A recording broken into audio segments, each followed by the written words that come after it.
SOCM did not start as a part of any organizing network, as any theory of organizing. It started people putting together an organization that, we used to say later, accidentally did some things right. In the summer of 1971, 3 students from the Vanderbilt Student Health Coalition did a land ownership study of the 5 counties where most of Tennessee's coal was produced at that time, and found out that about 80% of the minerals and about a third of all the surface area of 5 counties was owned by 10 large landholding companies, mainly absentee companies, that at that point paid about 3% of the property taxes. They helped get a lawyer from Nashville to take a case to the State Tax Equalization Board to say that these land companies were not paying their fair share of taxes. And out of that came a first big win. So they decided after the first win, well, there's lots of other problems here besides continuing work on this, like how about strip mining is just tearing up our communities and it's driving away jobs. And at that time, strip mining was largely unregulated. And somebody suggested since we had more problems, we ought to just form an organization and fight these problems together. Somebody came up with the suggestion to call it Save Our Cumberland Mountains because there was a Save Our Kentucky up in Kentucky, and they said, well, what are we going to call ourselves? Well, we got that Save Our Kentucky up there, SOC. We can't be that, but we can be Save Our Cumberland Mountains, SOCM.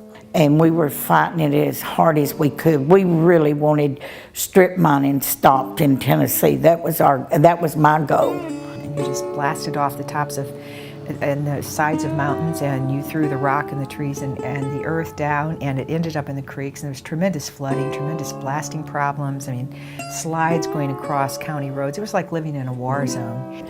Here they are letting all these mountains be destroyed. And that's what they've done all these years, because these coal companies had more power than the people did.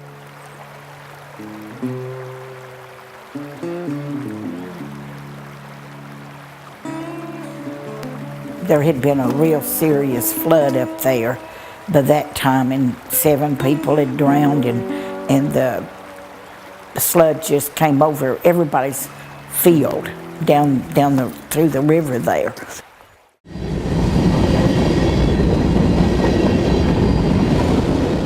Coal had ruled in this area. So from the very beginning, it was formed with people of great courage who were brave enough to stand up. There was many people hated SOCM's guts in those early years as loved us. You know, we were very controversial because there was so much coal, was such a major part of the economy in some of those counties. So we just worked together. We had confidence that with numbers we could win. SOCM introduced a bill back in, I think, 76, 77 to try to outlaw wildcat mining, and wildcat strip mining meaning people operating totally without a permit, totally outside the law. We actually got that bill passed in the House of Representatives. We had members down every week from coalfield communities where there was illegal mining going on. And it really wasn't until after the federal strip mine law passed that the federal enforcers came in and started really trying to enforce the law. In the 80s was a time when SOCM expanded outside the coal fields and started working on other issues for the first time that didn't have some connection to coal or coal communities. There were leadership retreats, out of which there were some major shifts and changes in SOCM. One was a whole look at whether SOCM was basically a coalfield issues organization, or whether it was a membership organization that would work on any issues that members chose to work on. SOCM was a grassroots organization, and it wasn't just strictly on environmental issues. We never did try anything that we thought wasn't right.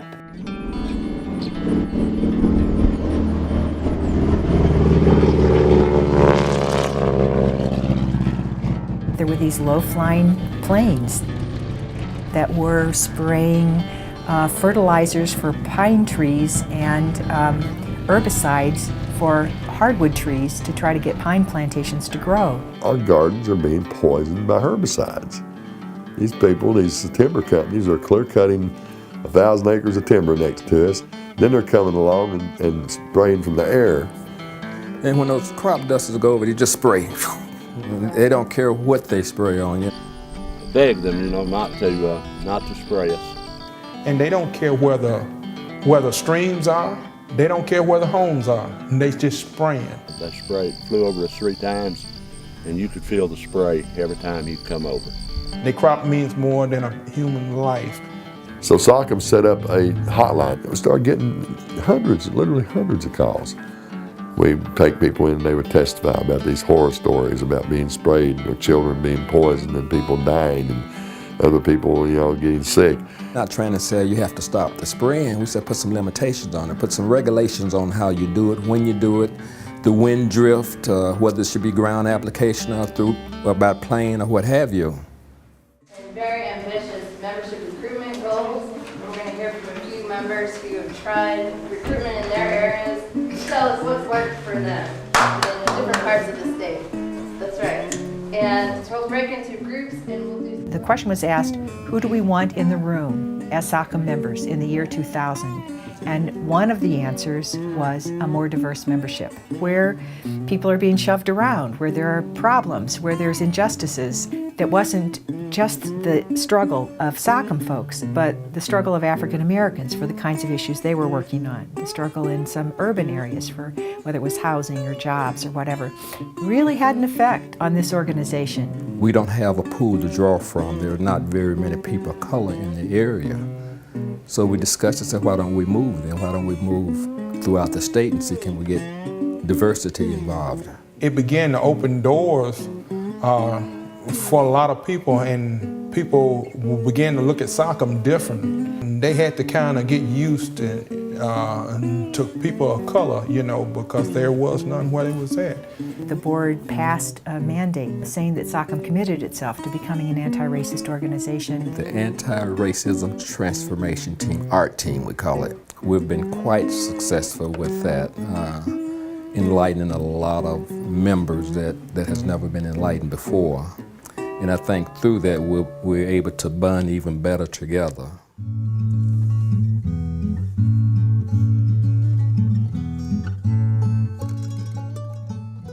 White people can be really empowered allies of people of color, and people of color can find a cultural home in an organization that grew up white.